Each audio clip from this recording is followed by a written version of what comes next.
Bom, na nossa quarta aula da disciplina de Sistemas de Aviação Civil, dando continuidade a essa questão da busca da sociedade pelo voo, nós vamos falar agora sobre dois outros importantes atores nesse processo, que são o Santos Dumont, né, que dispensa apresentações, embora a gente volte a falar bastante dele daqui a pouco, e o conde alemão von Zeppelin.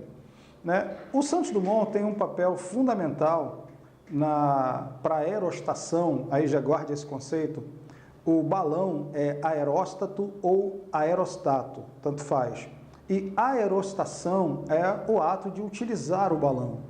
Utilizar o balão é aerostação. Então, o Santos Dumont tem um papel fundamental na aerostação porque ele é, de fato, quem conseguiu dar dirigibilidade a um balão. Santos Dumont foi a primeira pessoa a decolar de um ponto com um balão, circular, fazer um trajeto e voltar para o mesmo ponto por vontade própria. Ele foi o primeiro que conseguiu isso.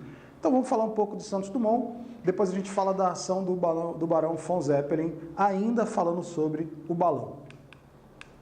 O Santos Dumont nasceu em 1873 na cidade de Palmira, em Minas Gerais.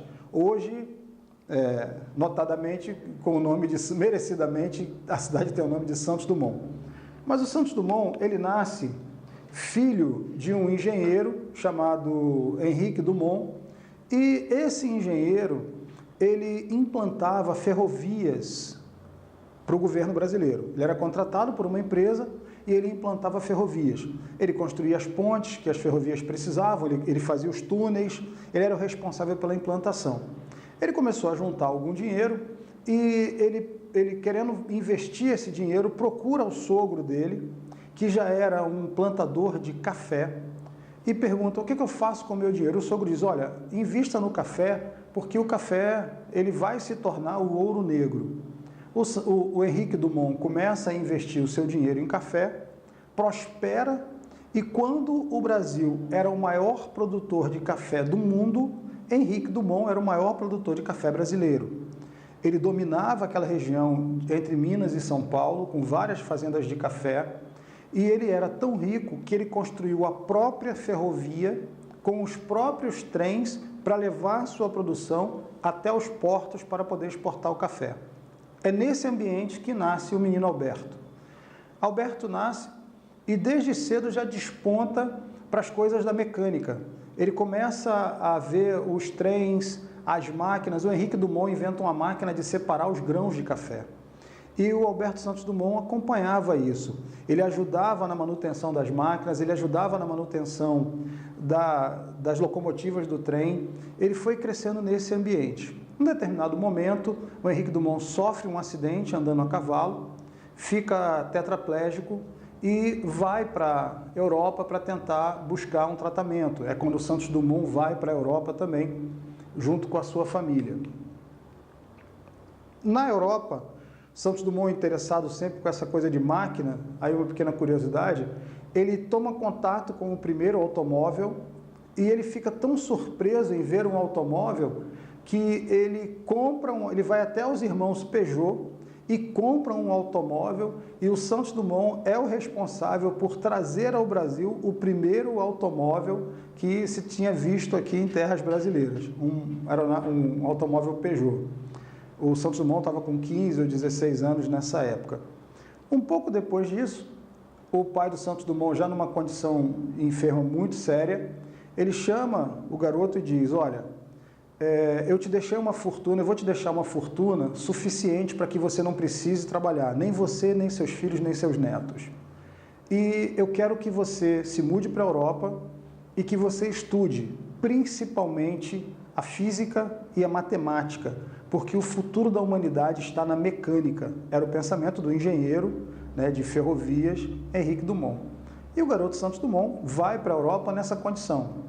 Rico, muito rico, e com a obrigatoriedade ou com a vontade do pai de se dedicar aos estudos de física e matemática.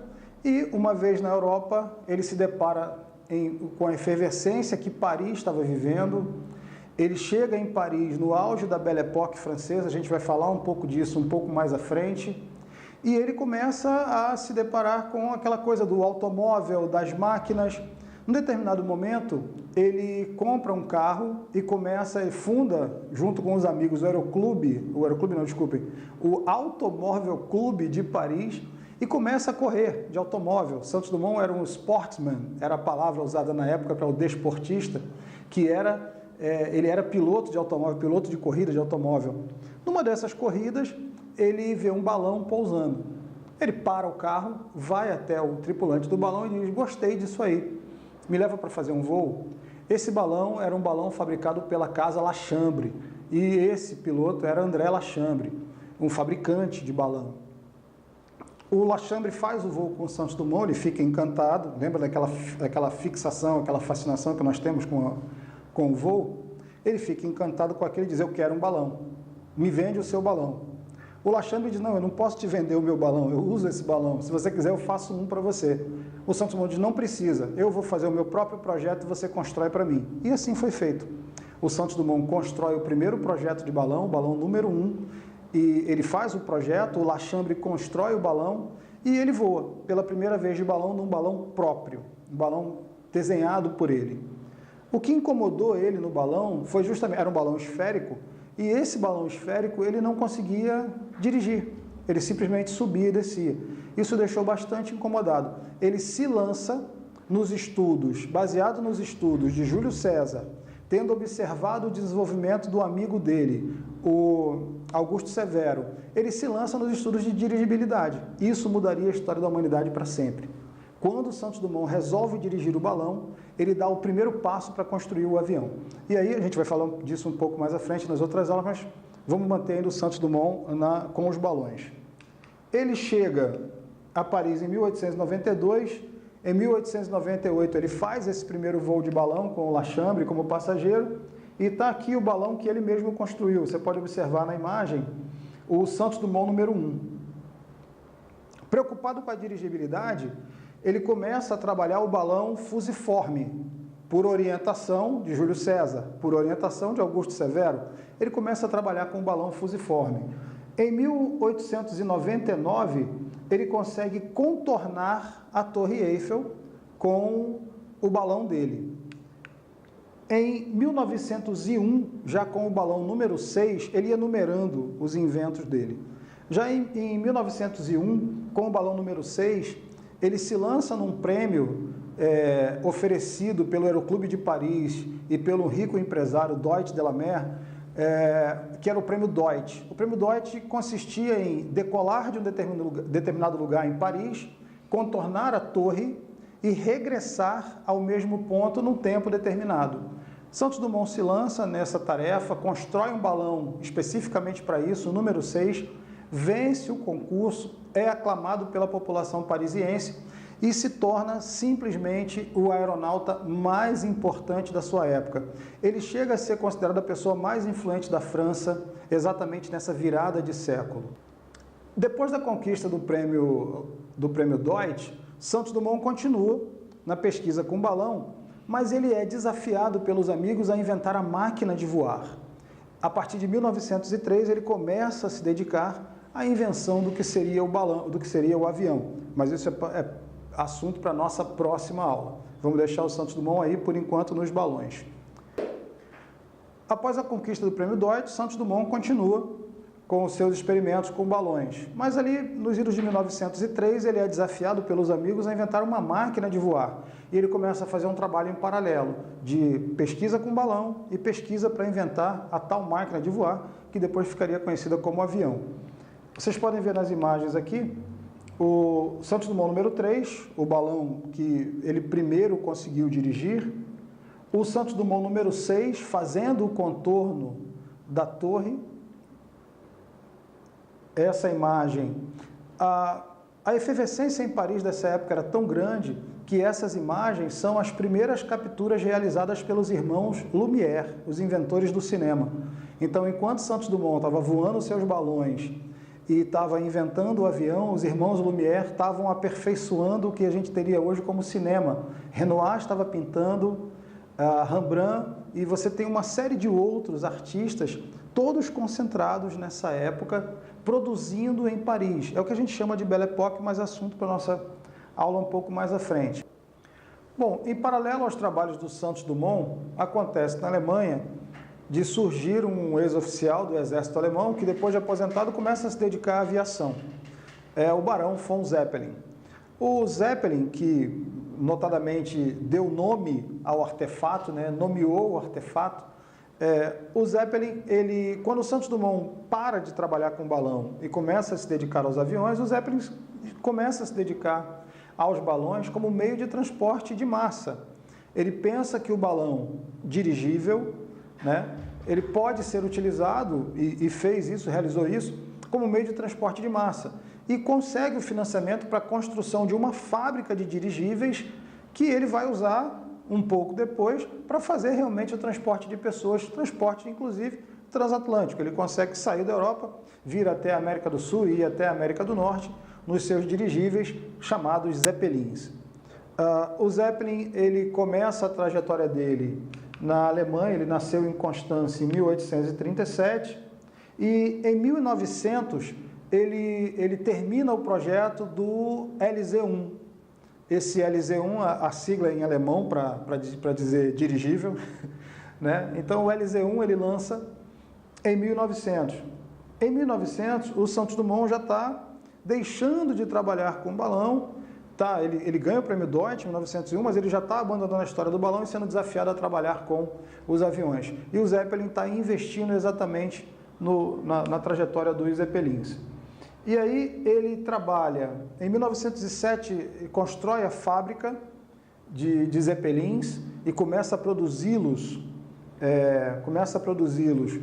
em grande escala e começa a usá-los no transporte de pessoas.